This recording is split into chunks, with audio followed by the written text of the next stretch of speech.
السلام علیکم رحمۃ اللہ وبرکاتہ ناظرین اکرام،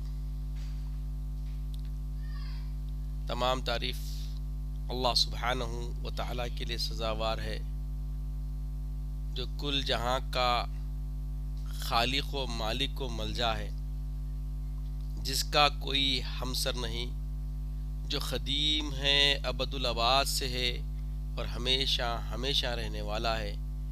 میں گواہی دیتا ہوں کہ نہیں ہے کوئی معبود برحق سوائے اللہ جل مجدہ کے، اور میں یہ بھی گواہی دیتا ہوں کہ محمد عربی صلی اللہ تعالیٰ علیہ وسلم اللہ کے بندے اور خاص رسول ہیں۔ صلاۃ والسلام نازل ہو ہمارے آقائے نامدار حضور تاجدار محمد عربی صلی اللہ تعالیٰ علیہ وسلم پر، آپ کی آل پر، آپ کے اصحاب پر۔ عزیز ناظرین اکرام، سامعین اکرام اور عزیز طلباء، یہ آپ کو درس دینا، آپ کو سمجھانا اور یوٹیوب کے ہمارے فالوورز کو یہ پیغام، ہمارے درس کی چیزیں کیپچر کر کے ان کے لیے لوڈ کرنے کا مقصد صرف یہ ہے کہ آج کل لوگ یوٹیوب، فیس بک جو کثرت سے استعمال کر رہے ہیں، ان کو بنیادی علم ان تک پہنچایا جائے، ان کو بنیادی علم سے آراستہ کروایا جائے۔ یہ کوشش کے تحت آپ کو جو درس دیا جا رہا ہے اسی کو ناظرین یعنی یوٹیوب کے فالوورز، فیس بک کے فالوورز کے حوالے بھی کیا جا رہا ہے، تاکہ وہ اس طریقے سے بنیادی علم سے آراستہ ہو جا سکے۔ کیونکہ بعض لوگ بہت کچھ الحمدللہ عصری علوم سے آراستگی حاصل کرتے ہیں اور بنیادی علم سے ناواقف ہوتے ہیں۔ بس یہ ذہن میں رکھیں کہ جو ہم مسائل بنیادی آپ کے حوالے کر رہے ہیں وہ ائمہ اربعہ اہل سنت والجماعت اور خصوص کر حنفی المسلک مسائل رہیں گے، تاکہ جو بھی ہم عمل کر رہے ہیں وہ عمل عین علماء متقدمین و فقہائے کرام کے مستند انداز سے اس کو ادا کیا جائے۔ تو عزیزوں اور بزرگوں، آج ہم نماز تراویح کے بارے میں گفتگو کر رہے ہیں، اور میں چاہوں گا کہ جو بھی لوگ یوٹیوب پر میرے بیانات، میرے درس، میرے جو بھی وعظ و نصیحت کو آپ پا رہے ہیں وہ دوسروں تک پہنچائیں، جیسے میں آپ تک پہنچانے کے لیے کوشش کر رہا ہوں۔ اللہ تعالیٰ ہمارے اس اخلاص عمل کو قبول فرمائے۔ تو آپ بھی کیا کیجئے، دوسروں سے شیئر کیجئے، تاکہ یہ دینی تعلیم کا سلسلہ ایک دوسرے سے توسط سے آگے بڑھ سکے۔ آج ہم بات کریں نماز تراویح کے بارے میں۔ نماز تراویح کیا ہے؟ سنت مؤکدہ۔ کیا ہے؟ سنت مؤکدہ، جس کو ہم بغیر کسی عذر کے چھوڑ نہیں سکتے، اگر چھوڑیں گے تو گناہ گار ہو جائیں گے۔ سنت مؤکدہ ہے، مردوں کے لیے بھی اور عورتوں کے لیے بھی، دونوں کے لیے نماز تراویح کیا ہے؟ سنت مؤکدہ ہے۔ اب جس رات کو رمضان کا چاند دیکھا جائے، جس رات رمضان کا چاند ہم دیکھیں گے، اسی رات سے نماز تراویح شروع کی جائے، اور جب عید کا چاند نظر آئے تو ہم کو تراویح فوری چھوڑ دینا ہے، یعنی رمضان کا چاند دیکھ کے تراویح شروع کرنا ہے، عید کا چاند دیکھ کر نماز تراویح کیا کرنا ہے؟ ترک کر دینا ہے، چھوڑ دینا ہے۔ کیونکہ یعنی جس رمضان کا مہینہ، پورا مہینہ تراویح ہم کیا کریں گے؟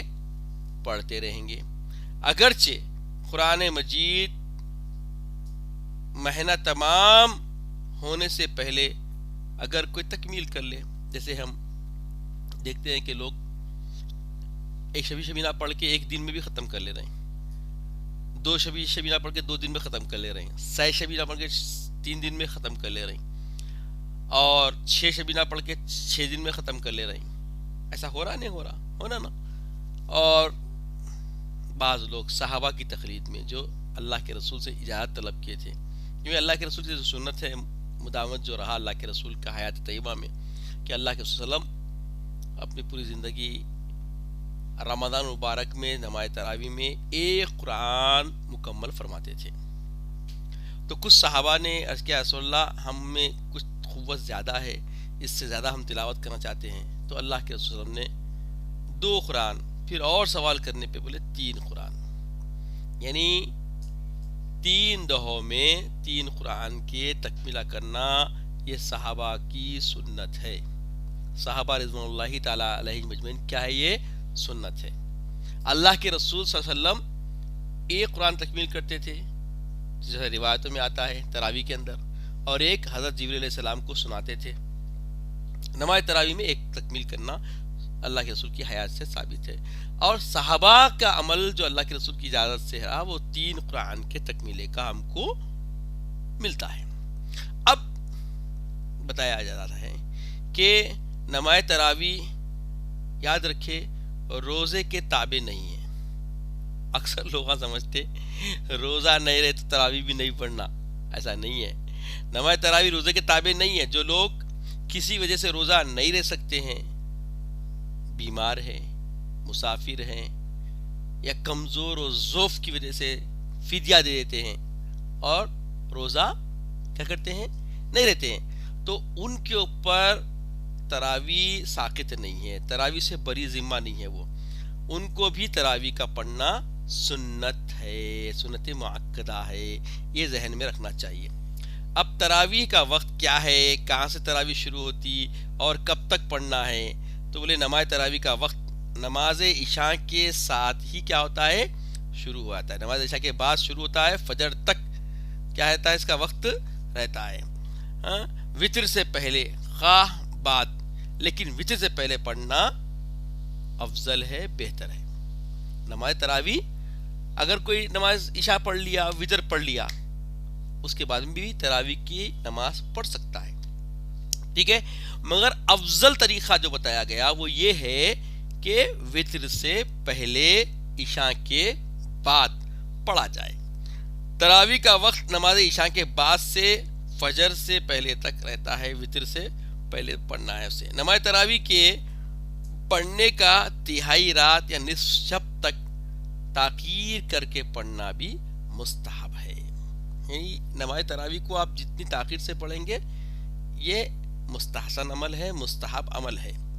نصف شب کے بعد بھی مکروہ نہیں ہے بلکہ اس کی افضلیت ہے. تراویح میں جماعت سنت کفایہ ہے. تراویح میں کیا ہے؟ جماعت کیا ہے؟ سنت کفایہ ہے. یا اب ایک بات غور کرنے کی ہے، فرض نماز کو مسجد میں پڑھیں گے تو اللہ سبحانہ و تعالیٰ کی طرف سے اجر کثیر آپ کو ملے گا. گھر میں نماز پڑھنے سے 100 درجے زیادہ مسجد میں جا کے نماز پڑھنا افضل ہے. مگر یاد رکھیں تراویح کے لیے یہ کیا ہے؟ سنت کفایہ ہے. اس کے لیے بہتر ہے آپ پھر اب یہ حالات جو بن گئے ہیں، کووڈ کے حالات بن گئے ہیں، اس کے لیے آپ گھر میں بھی تراویح پڑھ سکتے ہیں. جیسا کہ ہمارے مفتی، ہمارے زین الفقہا شیخ الجامعہ مفتی خیل احمد صاحب قبلہ ادام اللہ فیضہم نے 2-3 جمعہ پہلے اعتماد کے اخبار میں ان کے بیان میں انہوں نے بیان کیا. تو یہ حالات جو اتنے گمبھیر ہیں، حکومت بھی مختلف بیانات دے رہی ہے، مختلف باتیں کر رہی ہے. تو ناظرین اکرام، سامعین اکرام، پیارے بچوں، عزیز طلباء، ہمیں بہتر ہے کہ کیا کرنا چاہیے؟ گھر میں پڑھ لینا بہتر ہے. اب گھر میں پڑھ لیں تو اس میں کوئی قباحت نہیں ہے، یہ ذہن نشین رکھنا چاہیے. اب اس کے بعد بتایا گیا کہ نماز تراویح کتنے رکعت پڑھنا. جماعت تو سنت کفایہ ہے، یہ بات سمجھ میں آ گئی.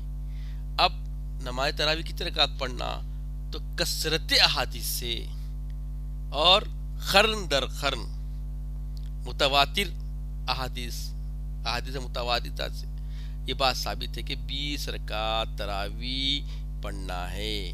تراویح کتنے رکعت پڑھنا ہے؟ نماز تراویح 20 رکعت پڑھنا ہے، اور 2 رکعت سے 1 سلام کے ساتھ پڑھنا ہے، اور 20 رکعتیں 10 سلام کے ساتھ ہم کو پڑھنا ہے. 2 رکعت سے 10 آپ پڑھیں گے تو خود بخود کیا ہو جائیں گے؟ وہ 20 رکعتیں ہو جائیں گی. نماز تراویح میں 4 رکعتوں کے بعد اتنی دیر بیٹھنا مستحب ہے جس میں 4 رکعتیں پھر پڑھی جا سکے، اور اس حالت میں اختیار ہے کہ آپ تسبیح تحلیل پڑھیں، خواہ قرآن پڑھیں یا نفل پڑھیں یا خاموش رہیں۔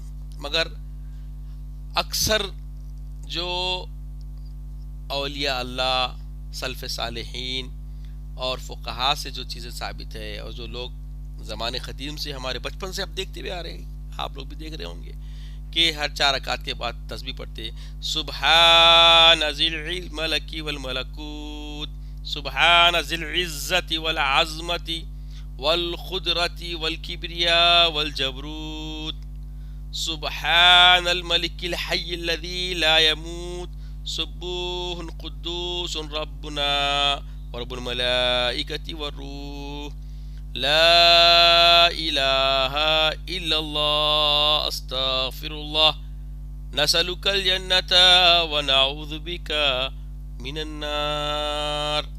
ہر 4 رکعت کے بعد یہ تسبیح پڑھنا، اور اس کے بعد مختصر دعا، پھر اس کے بعد جو ہے پہلے 4 رکعت کے بعد اللہ کے رسول کا نام، پھر دوسرے 4 رکعت کے بعد حضرت سیدنا ابوبکر صدیق رضی اللہ عنہ بعد النبیین افضل من الناس، پھر 12 رکعت کے بعد حضرت سیدنا عمر فاروق رضی اللہ تعالی عنہ، پھر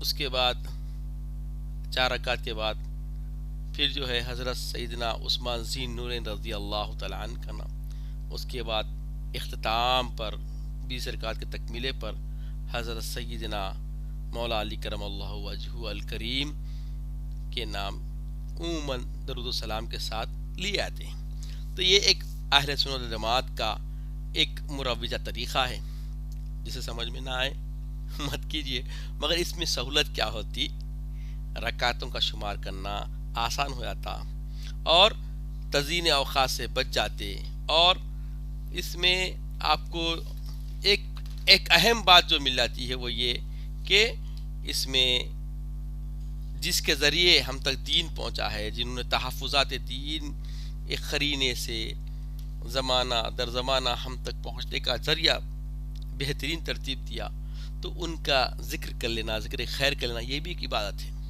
خیر چلیے، نماز تراویح میں ایک بار قرآن مجید کا ختم کرنا سنت ہے، جیسا کہ ہم نے ابتدائی بتا دیا۔ لوگوں کی کاہلی یا سستی سے اس کو ترک نہ کرنا چاہیے، اور 2 بار ختم کرنے میں فضیلت ہے، اور 3 بار ختم کرنا افضل ہے۔ یعنی 1 بار پڑھنا رسول اللہ کی حیات طیبہ سے ثابت ہے، ٹھیک ہے، اور 3 بار قوی ایمان طاقتور مومن ہونے کی دلیل ہے، جو صحابہ نے اللہ کے رسول سے اجازت لے کے پڑھی ہے، اللہ کے رسول نے اجازت دی ہے، مرحمت فرمائی ہے۔ اگر لوگوں کے نہ آنے یا جماعت کے ٹوٹ جانے کا اندیشہ ہو تو جس قدر لوگوں کو گراں ثابت نہ ہو، گراں نہ گزرے، اسی قدر پڑھنا چاہیے، اور مطلب اس کے اندر لوگوں کا خیال رکھنا چاہیے، یعنی ایک قرآن مجید تکمیل بھی کر لیتے ہیں، کم سے کم ایک ختم کر لیں ایک قرآن مجید، اس سے کم نہ کیا جائے، وہی سنت ہے۔ اب اس کے بعد پھر بتایا گیا کہ اگر امام حافظ نہ ہو تو ایسی صورت میں کیا کیا جائے۔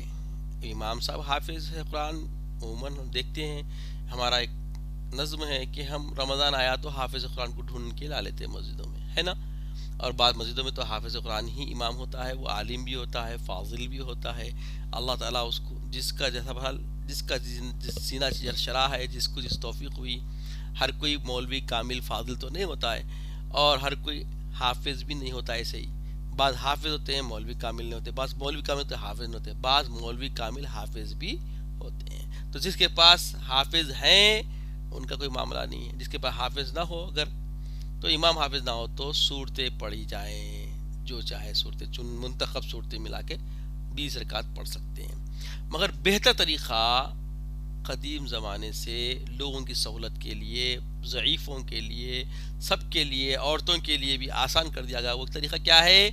علم ترا سے ناس تک یہ 10 سورے ہوتے ہیں. 2 مرتبہ پڑھ لیا جائے تو 20 رکعت پورے مکمل ہو جاتے ہیں. اب اس کے بعد بتایا گیا کہ نابالغ لڑکے کے پیچھے تراویح درست نہیں ہے. تراویح بعض لوگ کہہ رہے ہیں نابالغ. اب ہاں اتنا بتایا گیا فقہا نے بتایا کہ نابالغ بچے کے پیچھے عورتیں نماز پڑھ سکتی ہیں، عورتوں کی نماز ہو جائے گی، مگر بالغ مردوں کی نماز نابالغ بچے کے پیچھے قطعی طور پر نہیں ہوتی. اور بالغ کی امامت کے لیے بالغ کا ہونا شرط ہے. نابالغ کے پیچھے نماز تراویح درست نہیں ہے. رمضان میں وطر، اب میں تھوڑا یہاں پہ بتا دوں، ہاں صحیح بول رہے ہیں، ایک بات بتا دیتا ہوں. اکثر لوگ اپنے فرزندان حافظ بن گئے تو گھروں میں پڑھ لے رہے ہیں. تو یاد رکھیے وہ فرزندان آپ کے جو بھی ہیں، اگر وہ بالغ ہیں، کم سے کم ان کی عمر 13 14 15 سال کی ہے، تو اس میں اقلی طور پر عصر حاضر کے حالات سمجھے آپ، عصر حاضر کے حالات کے حساب سے بچہ بالغ کے قریب آتا ہے. مجھے آ گئی تو سمجھ جائیں گے بچہ بالغ ہو گیا، مجھے نکل گئی تو سمجھ جائیے بچہ بالغ ہو گیا. تو اس اعتبار سے اس کے پیچھے نماز جماعت سے پڑھی جا سکتی ہے. اس کے بعد بتایا گیا کہ رمضان میں وطر جماعت سے پڑھنے کا طریقہ کیا ہے. رمضان میں وطر جماعت سے ادا کرنا، امام تینوں رکعتیں بلند آواز سے پڑھے اور خاموش رہیں، البتہ تکبیر خنود کے بعد. تکبیر خنود کے بعد امام کیا ہے؟ خاموش رہے. اور کیوں خاموش رہے؟ وہ اس کی علت کیا ہے کہ امام مقتدی دونوں آہستہ آہستہ خنود پڑھیں.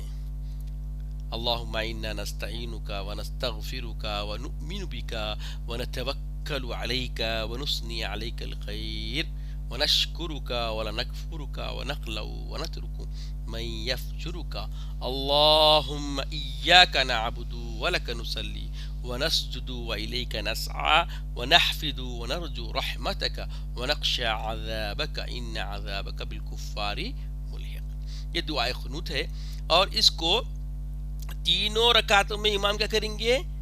بلند آواز سے پڑھیں گے. مقتدی پورے کیا رہیں گے؟ خاموش رہیں گے.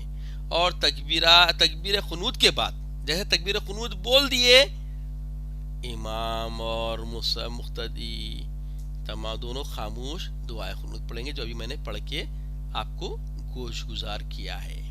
اس کے بعد بتایا گیا فرض و وتر کی امامت ایک شخص اور تراویح کی دوسرا شخص کرے جائز ہے. یعنی اب کہیں پہ امام صاحب حافظ نہیں ہیں مگر قاری ہیں اور عالم ہیں، اچھے علامہ ہیں، اور کوئی حافظ قرآن آ گیا تو امامت عشاء کی جماعت اور وتر مقرر آپ کے عالم صاحب، آپ کے مقرر امام صاحب پڑھائیں گے، اور حافظ صاحب جو نووالد ہیں وہ 20 رکعت تراویح پڑھائیں گے. تو یہ درست ہے، ٹھیک ہے. امامت تراویح کی ایک کریں گے اور عشاء کی امامت، وتر کی امامت آپ کے مقررہ امام صاحب کریں گے. تو یہ ایسا کرنا کیا ہے؟ جائز ہے. اگر تمام لوگ عشاء کی نماز جماعت سے نہ پڑھے، اگر تمام مصلی عشاء کی نماز جماعت سے نہ پڑھے تو تراویح بھی جماعت سے نہیں پڑھی جائے گی. ذہن میں رکھیں یہ بات، اس لیے کہ تراویح کی جماعت عشاء کے جماعت کے تابع ہے. تراویح کی جماعت کیا ہے؟ عشاء کی نماز کے تابع ہے. عشاء کی نماز جماعت سے ہوئی تو تراویح کی نماز بھی کیا ہوگی؟ جماعت سے ہوگی. اس طرح تراویح کی جماعت کے بغیر وتر کی جماعت بھی کیا ہے؟ نہ کی جائے گی. کیوں؟ وتر کی نماز تراویح کی نماز کے کیا ہے؟ پھر وہ تابع ہے. تو اب عشاء کی نماز اگر آپ جماعت سے پڑھیں گے، تراویح بھی جماعت سے پڑھیں گے، وتر بھی جماعت سے پڑھیں گے. اگر کوئی عشاء کی نماز جماعت سے نہیں پڑھا تو وتر بھی جماعت سے نہیں ہوگی اس کی. تو اب یہ بات سمجھ لیجیے، امام 2 ہو گئے تو وہاں سہولت ہو جائے گی. جس نے عشاء کی نماز جماعت سے نہیں پڑھی تو وہ الگ نماز پڑھ لے گا، اور وتر کی نماز جماعت سے مل گئی پڑھ لے گا، پھر وتر الگ سے پڑھنا پڑے گا. عشاء کی نماز وتر کی نماز اس کو الگ پڑھنا پڑے گا. بہرکیف یہ ذہن میں رکھ لیں، یہ بات واضح ہے کہ عشاء کی نماز جماعت سے ہوئی سارے لوگوں کی، تو سارے لوگ تراویح بھی جماعت سے پڑھیں گے، وتر بھی جماعت سے پڑھیں گے۔ اگر سارے لوگوں میں سے کچھ اکثر لوگ جماعت سے تراویح نماز عشاء پڑھے ہیں، اب کوئی فرد دیر سے آ گیا، تو اس کا کام کیا ہے؟ اگر جماعت سے عشاء کی نماز ملی، وتر جماعت سے پڑھے گا، نہیں تو خالی تراویح کی نماز جو جماعت سے ملی پڑھ لے گا، کیونکہ اکثر حافظ نہیں ہوتے، اکیلے پڑھنے میں مشکلات ہوتے ہیں، تو اس کے لیے مسئلہ بتایا گیا ہے۔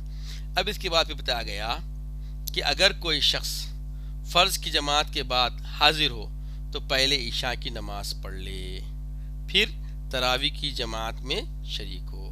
اگر کسی نے فرض عشاء جماعت سے پڑھا ہو تو وہ وتر بھی جماعت سے پڑھے، اگرچہ کہ اس نے تراویح جماعت سے نہ پڑھی ہو، اور جس نے فرض نماز جماعت سے نہ پڑھا تو وہ وتر بھی جماعت سے نہ پڑھے، اگرچہ کہ تراویح جماعت سے پڑھی ہو۔ اب مسئلہ واضح ہو گیا، آپ کو سمجھ میں آ گیا ہوگا کہ یہ ترتیب فقہا نے ہمارے سپرد کی ہے، ہم آپ کو پہنچائیں۔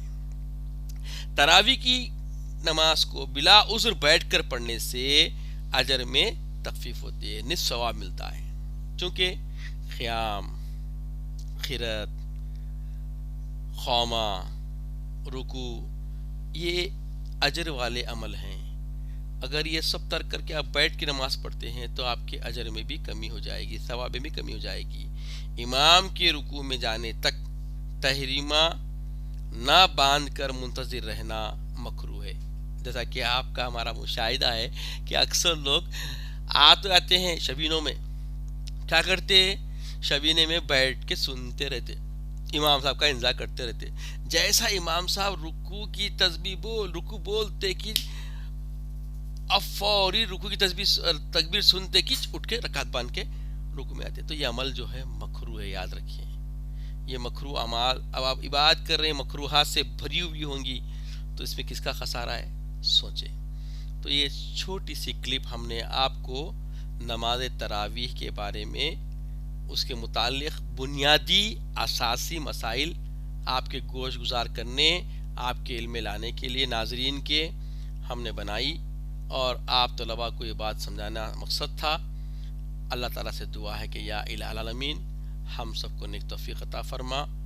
جو بنیادی مسائل فقہا نے ہم تک اللہ رسول کی خشیت میں پہنچائے ہیں، مولا اس پہ ہمیں عمل پیرا ہونے کی توفیق عطا فرما، عزت کی اسلام کی زندگی عطا فرما، خاتمہ بالخیر عطا فرما، وقت نزا کلمہ طیبہ عطا فرما، اپنے حبیب پاک صلی اللہ علیہ وسلم کا دیدار عطا فرما، وصلی اللہ تعالی علی خیر خلقہ ونور عرشہ محمد مبارک وسلم، والحمد للہ۔